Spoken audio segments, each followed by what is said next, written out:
action.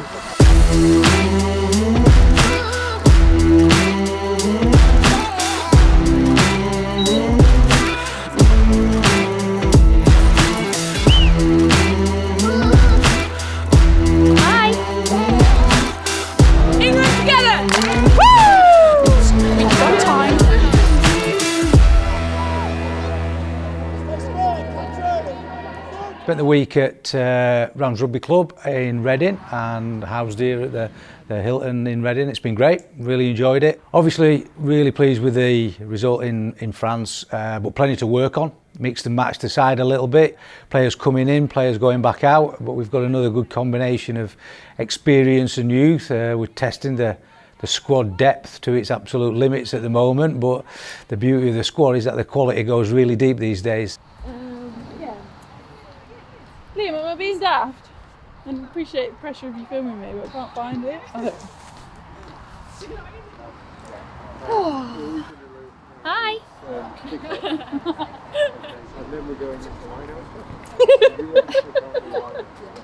Oh my days, didn't get in. All this GPS, so they just track sort of your meters covered, your top speed. Don't actually know. global positioning system. The same GPS as you use your car sat nav.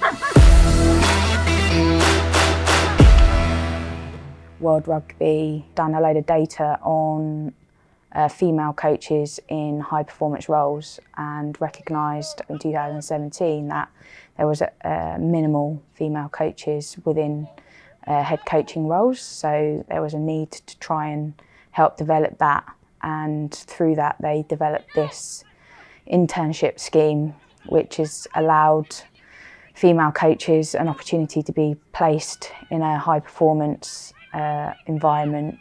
I was fortunate enough to get selected through England Rugby to be involved in this journey for the year. So it was a really good initiative. We could have picked any one of 15, 20 coaches who we know would have come in and done a really good job. And on that list was Amy Turner, who was already our pathway coach, and she's got a fantastic CV. She's been a Red Rose 60 times. She's a specialist coach in that she's played scrum half and hooker, can coach both of those positions. Both of those are pretty unique positions, as well as having a really good appreciation of the game. You know, we believe we've got a pretty specific environment which is absolutely all inclusive.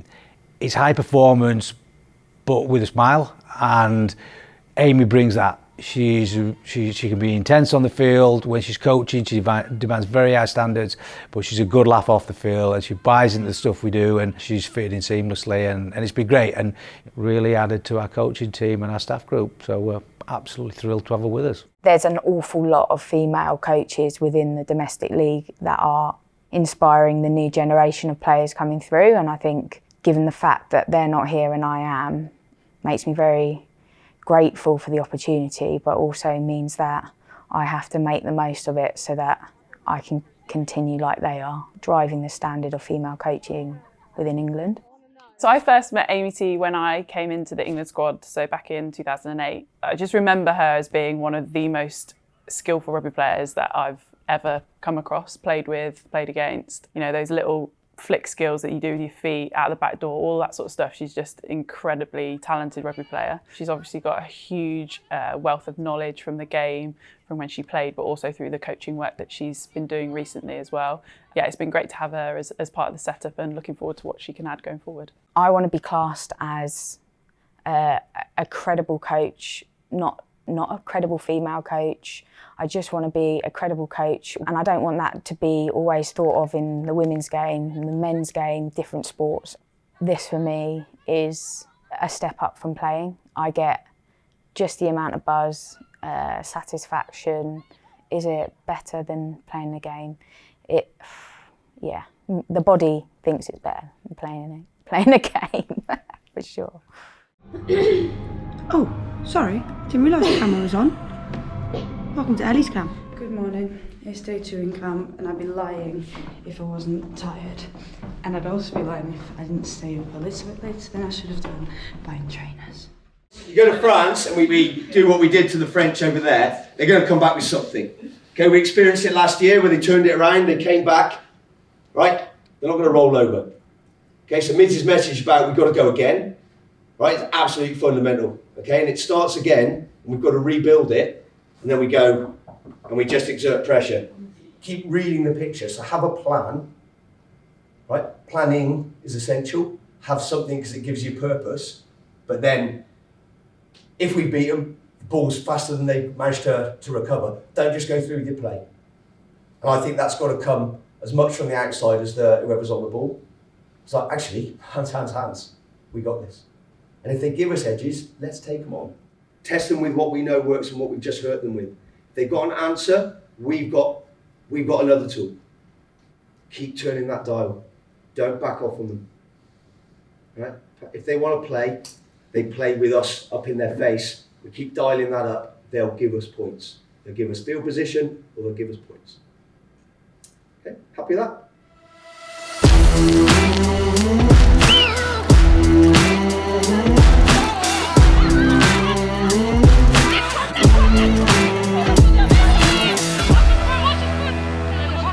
So my first experience of international rugby was actually when I was 16, 17. So I played for under-18s against Scotland. Then like senior rugby was first in Italy for the last Six Nations match, which was pretty cool to go out to Italy and have a kind of an away game as my first match, and also to win the Grand Slam and the Six Nations Championship. Getting the shirt and actually like having it in my hands, it was like, oh, I'm actually going to go out there and do it. But yeah, I think that's the moment where it really hit me.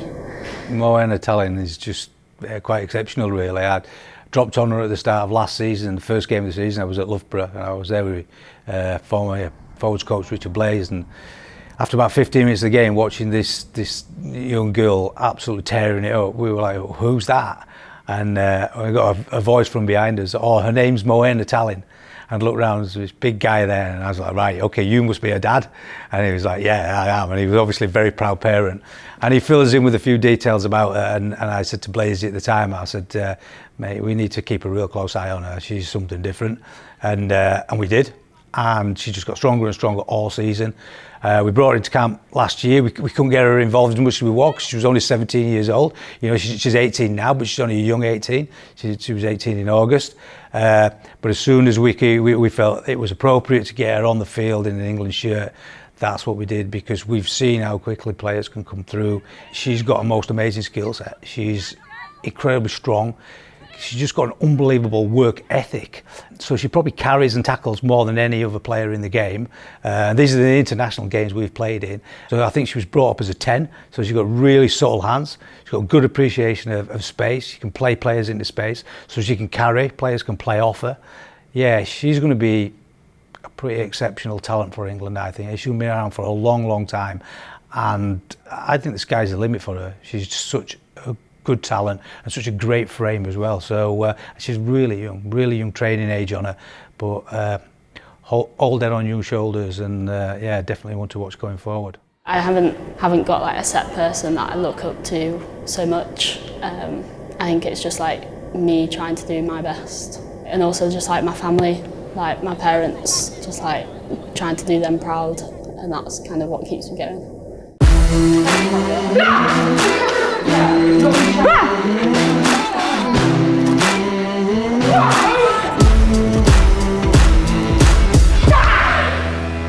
So it's Thursday, it's our day off. We had a bit of time to fill, and obviously we're not allowed out, so we do something called Compete to Win, which is the girls are in 4 teams and we compete over different challenges. So today I put together a quiz. Oh, good God. Go! Pick one. USA or Canada? Individual. Don't give them our answers, mine.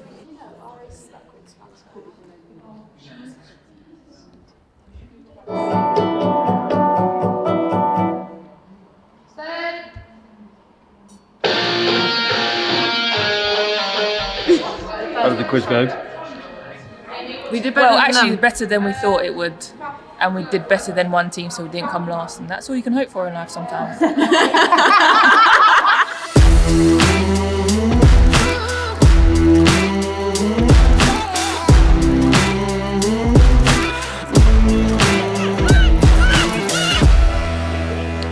So we talk about MORWENNA, 18 years old, and then we've got Katy McLean, who becomes the third most capped England player of all time on Saturday. I think the thing about Katy is 116 caps, and every single cap she's deserved and every single cap she's justified. I asked her to captain the side, and the smile on her face sort of says it all about her. You know, she takes absolutely nothing for granted. She appreciates every second in an England shirt, and yeah, it couldn't be anything more fitting, I think, this weekend than her captaining the side on such a great occasion, on such a great stage. All eyes to Twickenham on Saturday.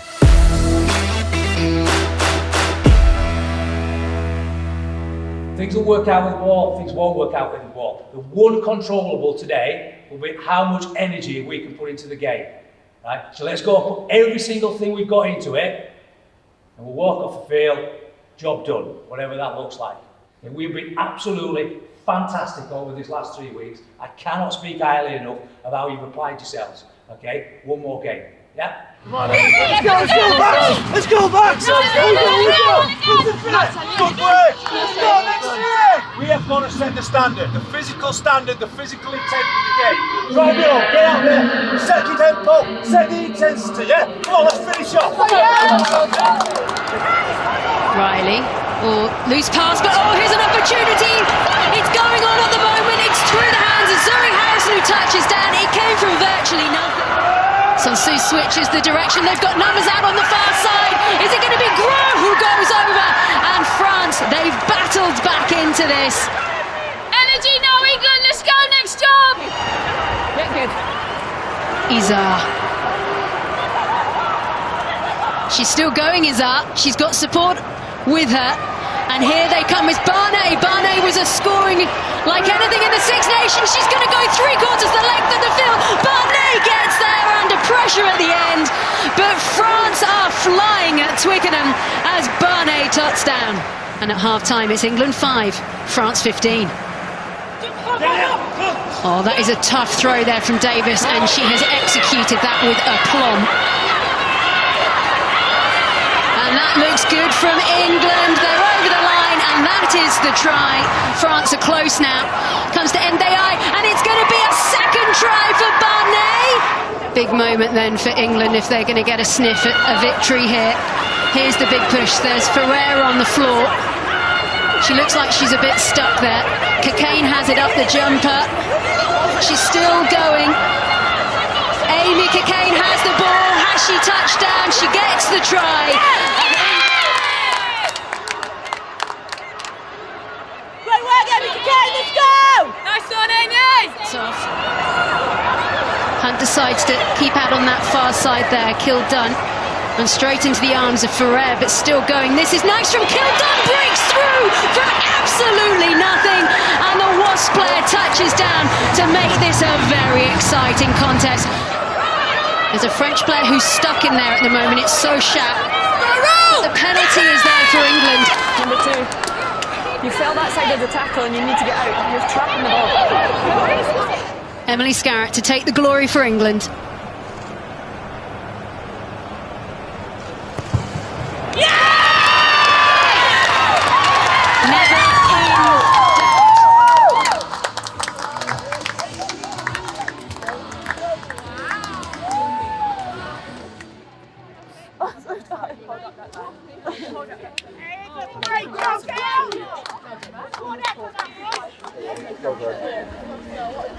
Squeaky bum time.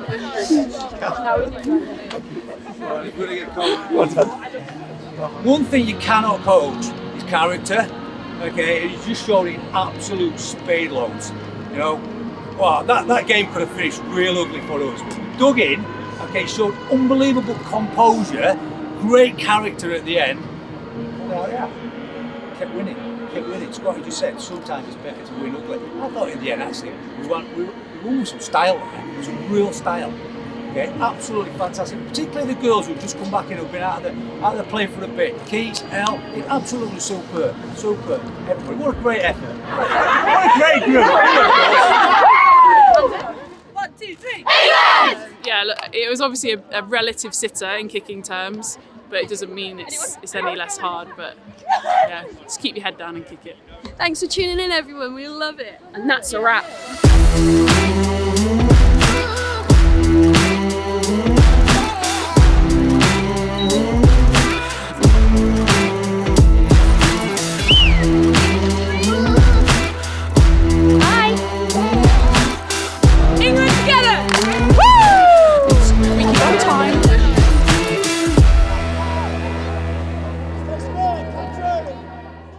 That's going to be it for this particular series. I hope everybody's enjoyed getting some up close and personal sort of footage with the girls, getting some insights into how the life as a Red Rose works. You know, we've certainly enjoyed having the lens around, and we hope everybody's really enjoyed it. And well, hopefully we'll see you again in the Six Nations for version 2.